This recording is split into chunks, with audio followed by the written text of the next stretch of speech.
Ito yung aking kamatis na binili, prutas. Ayan o. Ang liliit. Ano yan? Cherry tomato. Namili na ako, naghanda na ako kasi padating ang bagyo. Dito sa, yung galing Pinas, dito siya dadaan. Pupunta ng Taiwan. Meron na akong kape. Meron akong itlog. Tapos, meron din akong noodles for emergency, madalian. Ayan, namili na rin ako at saka ng tinapay. Yung tinapay at saka yung kape, combo yan. $49.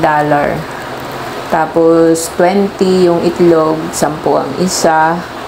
Noodles ay 25. Yung kamatis ay 55. So, kulang 200 ang aking pagkain.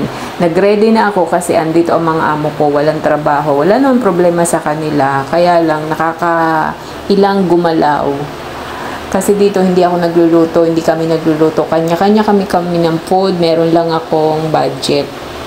So ayan, naghanda na ako habang pwede pang lumabas. Kasi malakas na rin yung ulan eh. Malakas na ang hangin. Talagang ramdam mo na yung bagyo kahit nasa Pilipinas pa. Kaya naka-ready na.